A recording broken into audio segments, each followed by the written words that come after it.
$378,000 a year with no boss, no one breathing down her neck as a freelancer on Fiverr. That is pretty banging if you ask me. My name is Cairo. Welcome to my $1 Million Hustle channel. Now crush the like button and let's see how Alex is making over $378,000 a year as a freelancer on Fiverr. I doubled my income overnight, and that was crazy to me. At 24, 25, making 14 or 15K per month is insane. You're not even emotionally prepared for it yet.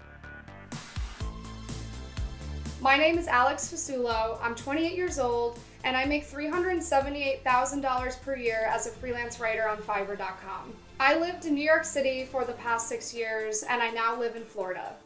Real quick, if you don't yet know what Fiverr is, it is a freelancer marketplace. That means if you need some kind of work done, you can go on Fiverr, search through all the different categories. Maybe you need some copywriting done like Alex does, or maybe you need some digital marketing, maybe Facebook ads. It could be anything, could be logo design. So I'll pop a link down to Fiverr. You can go check it out in your own time. It's a pretty amazing platform.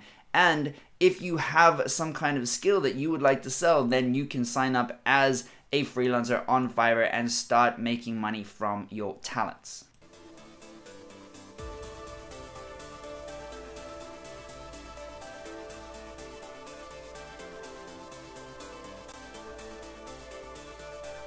Okay, so what's a ghostwriter?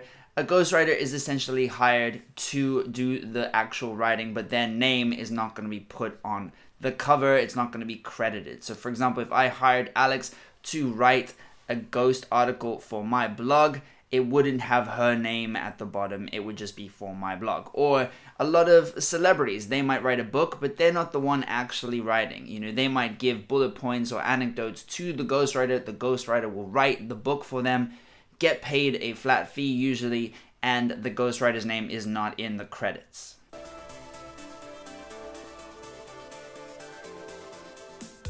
My clients vary beyond what you can imagine, from large corporations that you've heard of down to entrepreneurs or influencers or people who manage their influencing dog on Instagram. I've written ebooks for quite a few dogs. Influencer dog ebooks. Okay, internet, thanks for teaching me something new today. I've been able to take 60 hours worth of work and kind of squish it down to 40 hours because I kind of have my system down so well.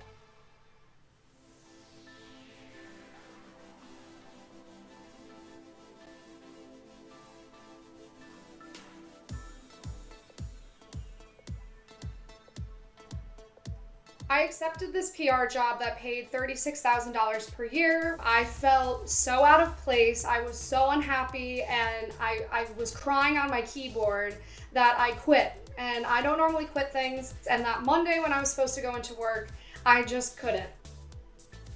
Wow, she quit her job after 4 weeks and she applied for 200 jobs before she got accepted for one of them. You've got to be tenacious. You can't let some rejections just completely stop you from applying. If you really wanted to work in that field, if you really wanted a particular type of job, then you just keep applying until you get it. You learn from your mistakes, you improve your resume, your CV, to make sure that you're better suited to the next job that you apply for. Also, quick little tip, if you are writing CVs, it doesn't make sense to just write one CV and send it out to everyone. If you can tailor it in some way to the job you're applying for, that's even better. You can do that with your cover letter or maybe even a video. That could be pretty interesting depending on the type of job that you're applying for. But one of the key takeaways here is that Alex was like, I'm not gonna work in a job that I hate. I'd rather work for myself. I could not go back into that place. It was the darkest I had ever felt. I only had enough money in my bank account to cover my bills for 3 months. So I was thinking, oh my gosh, if I have to go through this same process again, only to get a job that I again hate, I can't keep going through this cycle. Something needs to change. She had enough saved up for 3 months of bills in New York City. So she was pretty loaded. New York City's not a cheap place.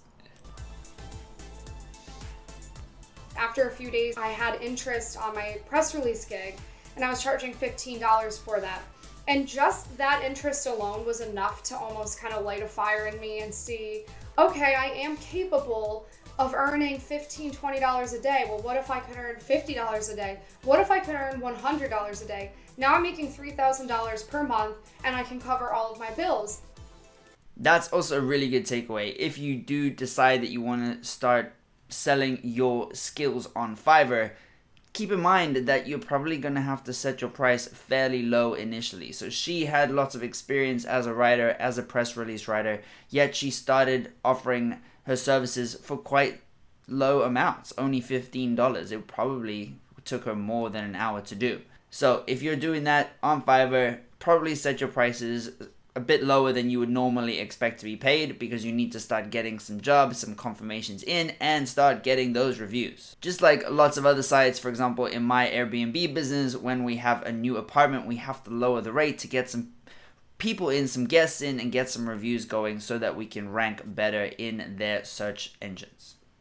That first week on Fiverr, I started to discover that I was capable of earning money on my own without anyone telling me what to do, which means each passing day, the idea of applying to another job just vanished. It just disappeared into thin air.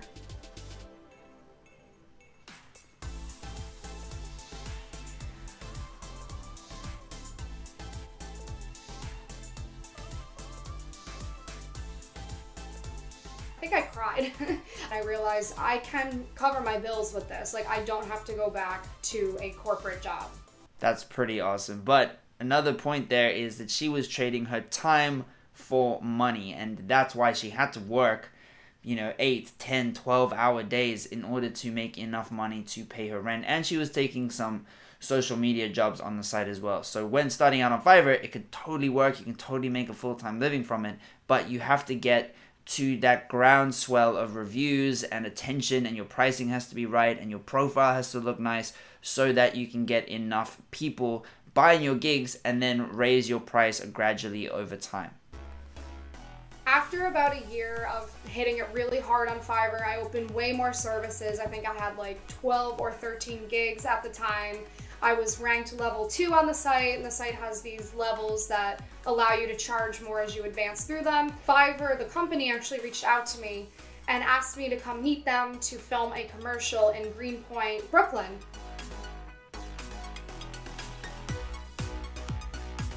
I wonder if Fiverr paid her to be in that commercial, or they just said, hey, you can be part of Fiverr Pro if you film this commercial with us, and then we get to use your likeness in all these other PR campaigns. Maybe. Up until January 2018, I was making around 6 to 8K per month, which is incredible, of course. But it was January into February 2018 when I was launched into the double-digit realm, meaning I was making 13K, 14K, 15K, which was essentially I doubled my income overnight, and that was crazy to me.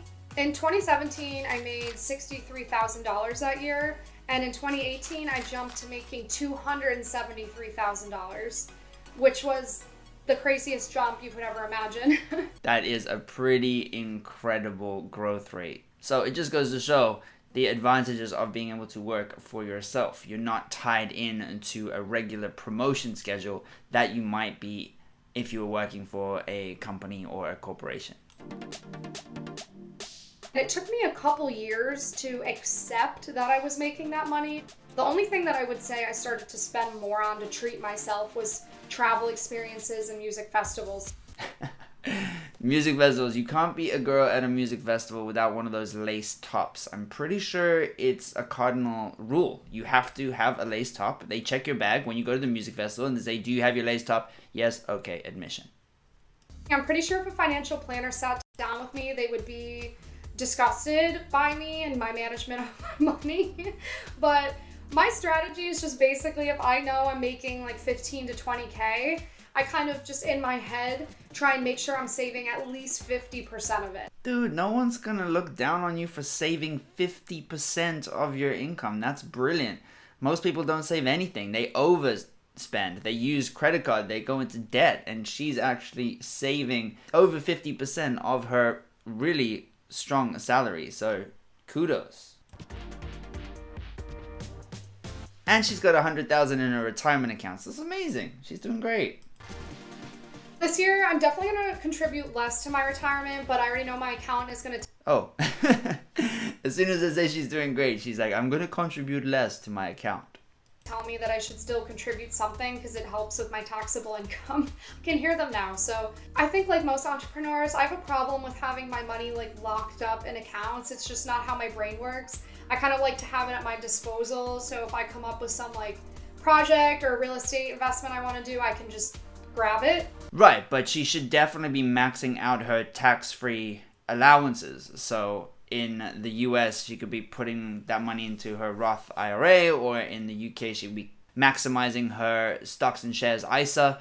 So she should definitely do that regardless of what she does with the rest of the money. But she is right in that as an entrepreneur, she might see an opportunity, need to have some dry tinder, some cash available to make that opportunity happen. But as long as she isn't keeping huge chunks of cash in a bank account that is essentially losing money to inflation, she's doing all right. Maybe she needs a little bit of Bitcoin. I don't know, a little crypto.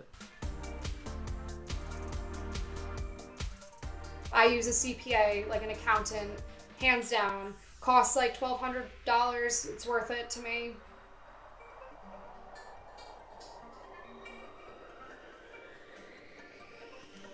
She moved from New York to Florida. Smart lady in terms of the tax situation. The weather's pretty good too.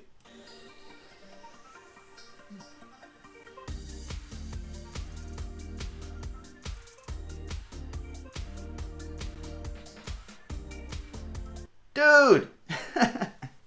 $2,000 a month. You used to spend $2,000 a month on food. What was she eating? Oh my god. I spend way less than $400 a month on food. Not good. Not good. Actually, one point though. If she was making $350,000 and she's making $15,000 a month, instead of cooking, her time is quite valuable. So maybe, I don't know, we'll see what she says in this video, but maybe she was just ordering lots of food and having like food delivery and that kind of stuff and then using that time to write more instead, because she said she was working like 10-12 hour days. So that's very possible. And then yeah, it kind of makes sense to have a much higher food bill because she's using that time to make more money. So I guess that makes sense. That's why lots of like millionaires, they have private chefs, because one, it's a cool experience, and two, their time is so valuable. If their hourly rate is thousands and thousands of dollars or thousands of pounds, it makes sense to even pay a private chef, $200, $300, right, per hour to prepare them these amazing meals. So, because it saves the person time. In a city like New York, it's very easy to go somewhere you can drop $200 on dinner. And I think it kind of contributed to my desire to move out of New York City, which I am now in Florida. I've been to New York, right? It is for sure expensive, but $200, like, it's easy to drop $200. That's a lot. I don't think she's dropping $200 on food. She might be dropping the balance on drink. I'm sure that must be it, because drinks are way overpriced when you go out for them. And they usually end up contributing significantly more to your final bill than the food does. And my food and drinks is probably down to $500. It's not even close to what it was in New York City. Oh man, she should have gotten a Tesla. Tesla's better for the environment. It's got low maintenance costs. You can get them pretty cheap in America as well. Cheaper than $50,000, I think, for a Model 3. Be mobile and not reliant on flights to go travel and see our country. Because I don't know if you heard about it, but there was this little panda thing that kind of messed up the whole aviation industry and my Airbnb business too.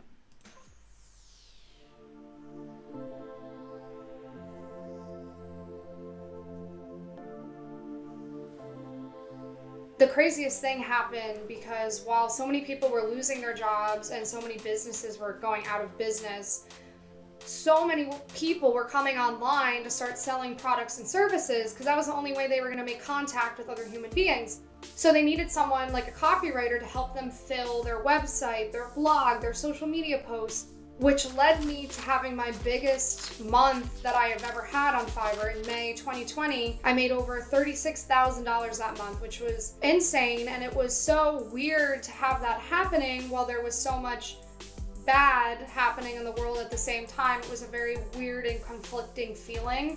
36 grand in a single month. I mean, that is pretty inspiring. So, round of applause, round of applause. Okay, this is where she stops trading her time for money because she's making things like online courses, selling products, and then also working with private clients. So the private clients, that probably is still time for money stuff, but the online courses, she can create the course and however long it takes her, maybe it takes her 10 hours, 20 hours, but then she can keep selling it for like month after month, year after year, and she doesn't have to put in too much extra time to tweak the course and to keep it updated. So really, really smart thing to move into.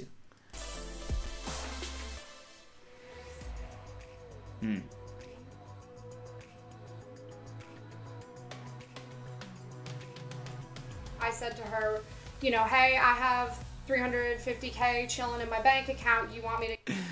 That is a little bit of a flex. Oh, she's like, yeah, I've just got $350K chilling in my bank account. Get this house and you can pay me back when you sell the Albany house. And she said, yeah, I mean, sure. So we kind of just, you know, made a collective decision. I don't know, my family, we're old school. I guess we share our resources and everything. For this house, my mom put down the $20,000 down payment, and then I paid the rest, which was $287,000, and we transferred the money out of my bank account to the seller. And in full, paid in cash, you know, paid off. Ooh, I hope she got a cash discount, because if you're trying to sell your house and someone offers you cash so you don't have to wait for any loans or mortgages or any of that kind of stuff, that's way better. It's a quicker process, and the buyer in such a case should definitely ask for a little bit of cash discount. So I was never really scared, but it was definitely very new for me the last 2 months to live with having 20 to 30K in my bank account instead of 300K. That's going to make me sound full of myself, but I just become very used to having a lot of money in my bank account because I had been saving it. Yeah, but she shouldn't have that money in her bank account. It is getting eaten by the rats called inflation. She should be investing that money for sure.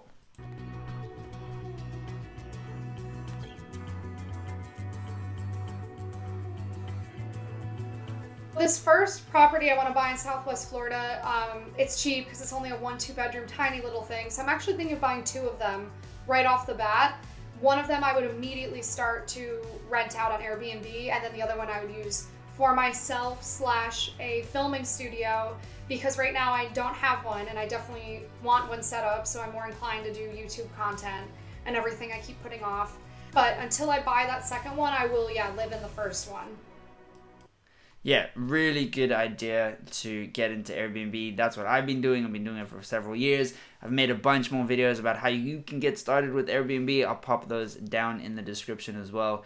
It is the best side hustle I've ever done, hands down. It only takes me a couple hours a week and generates really solid income as well. So Alex, if you need any help setting up your Airbnb, call me. I want to eventually quit Fiverr just because I'm, again, like that classic entrepreneurial type where I get bored. And I would love to transition more into a full-time educator with everything that I've learned and kind of phase away from actually writing the blogs and move more into a role where I'm helping people write blogs. Ooh, okay. Suggestion. Instead of her stopping on Fiverr, she should keep going with it because she has this amazing track record. She's got thousands and thousands of reviews. And then she can oversee people who do the work for her. So she would assume an agency type of position where she's the boss, essentially. She'll have selected freelancers who work below her. She can be in charge of quality control, making sure the standard is kept really high so that those reviews don't drop. And that way she'll be saving loads more of her time and can scale her operation massively. So I love the idea of the online courses and all that stuff, but I think she should also tweak her role on Fiverr to be more of an agency owner. I think 22-year-old me, working a job I hated in New York City, making $36,000 per year, I could not in my wildest dreams have imagined that this would be me at 28. Not for a second did I ever think this would be where I am. I did not dream that big. Women get... That's another cool thing. Like, if you think yourself, I don't know if it's like manifesting or whatever, but if you think that you are only worth $10 an hour, $20 an hour, then you're probably going to get that. But if you train and learn and put the effort in and believe that you're worth more, then you will make more. A lot of it is about belief and backing up your belief with effort that you put in. Treated much differently than men if they're posting about the money they earn. On TikTok, if I post a video showing my receipts, as Gen Z says, the comments are flooded with men saying, no, you don't, calling me mean terms, sexual terms, or saying, oh, she made it on OnlyFans. I definitely noticed a huge pushback being a woman, and I've had all sorts of people write to me and say it's very unbecoming as a woman that you post that money. You should keep your mouth shut about it. So it's definitely hard being a woman doing this, but I think it's also forced me to develop thicker skin. Hey guys, I'm gonna give you my top 5 time management tips that help me churn out a ton of work every day. Got a lot of love too, and I discovered that there's so many people out there that do want to freelance. They don't hate me for it, and they want to learn from me, and they want to learn what I know. Man, come on, it's 2021. Why are guys still like that? We should be impressed. We should be excited. We should be inspired how she's crushing the hustle. It is funny to think though that because those guys are commenting mean comments on her TikToks, they're actually boosting her in the algorithm, which is in turn making her more money. So yeah, shame on them. Like the egg is on their face because they're sitting at home writing these negative comments, and she's like, sweet, climbing up the ranks in the algorithm, making more money from her courses. So she's giving them a big, you know what. Being transparent with what I am earning has earned these people's trust and showed them it is possible. A girl from a farm in upstate New York did it, I can do it too. Yeah, I think that is so important. We just need to be less weird about money. Just talk about it. Like, I've made no money before and I've talked about it. I've been on unemployment and I've talked about it. And then I also had some successes where I was making $15,000 a month and I talked about it. Like, if you just talk about it, then there's less taboo, there's less stigma about it. Obviously, not if you're bragging, if you're like, oh, look at me with all my money. We need to get over this whole cultural mess about not wanting to talk about money, being ashamed to have not enough money, being ashamed to have too much money. It's just a waste of time. We just need to talk about it, take the sting right out of it, and also start teaching kids in schools from a young age to talk about money. And then it's not going to be such a big cultural problem going forward. Now, on that note, if you want to make some money, I'll pop a link down to Fiverr. You can go check it out if you want to maybe get some help with your blog or starting your own business, or you can go and join as a freelancer yourself. Figure out what skills you want to promote, create a nice profile, make sure you add a video, that's really important, and get hustling just like Alex has done. This video was amazing, I'm inspired, she is brilliant. And yeah, maybe I'll do another video. Maybe I'll try and go on Fiverr myself and see how much I can make in a week or in a month. Let me know if you want to see that kind of video. And if you want to make a little bit of money, you can click the link down to Webull. If you fund your account by $100, you get 2 free stocks, each of those valued up to $1,850. If you enjoyed this video, crush the like button and club the sub for more of these make money videos for inspiration and to learn some new stuff. The algorithm thinks you're gonna like these videos next, so check them out. I'll see you in there and let's hustle together.